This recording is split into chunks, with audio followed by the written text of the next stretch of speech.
ഇത് തെരഞ്ഞെടുപ്പ് പ്രചാരണത്തിന്റെ മൂർധന്യാവസ്ഥയാണ്. ഇപ്പോൾ നാം കേരളത്തിൽ കാണുന്നത് ഇവിടുത്തെ മുഖ്യധാരാ മാധ്യമങ്ങളുടെ അങ്ങേയറ്റം ജീർണിച്ച മുഖമാണ്.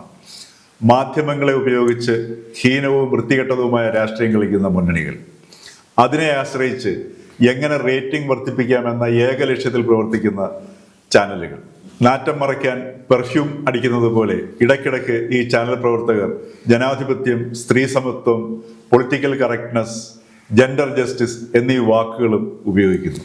ഇനി തെരഞ്ഞെടുപ്പിന് ഒരാഴ്ച മാത്രം. കേരളത്തെ ബാധിക്കുന്ന ഒട്ടേറെ വിഷയങ്ങളുണ്ട്. ഇതിലേതെങ്കിലും ഒരു വിഷയമെങ്കിലും ഇവിടുത്തെ മുഖ്യധാരാ മാധ്യമങ്ങൾക്ക് പൊതുശ്രദ്ധയിലേക്ക് കൊണ്ടുവരാൻ കഴിഞ്ഞിട്ടുണ്ടോ ഇല്ലയോ എന്ന് നോക്കുക. എന്തിന് പ്രാദേശിക സർക്കാരുകൾ നിലവിൽ വന്നിട്ട് 3 പതിറ്റാണ്ട് കഴിയുന്നു. വാർഡ് സഭയിലെ അംഗങ്ങൾ അതത് വാർഡിലെ മുഴുവൻ വോട്ടർമാരുമാണെന്നുള്ള പ്രാഥമിക അറിവ് പോലും ഇല്ലാത്ത മാധ്യമപ്രവർത്തകർ തന്നെ യഥേഷ്ടം.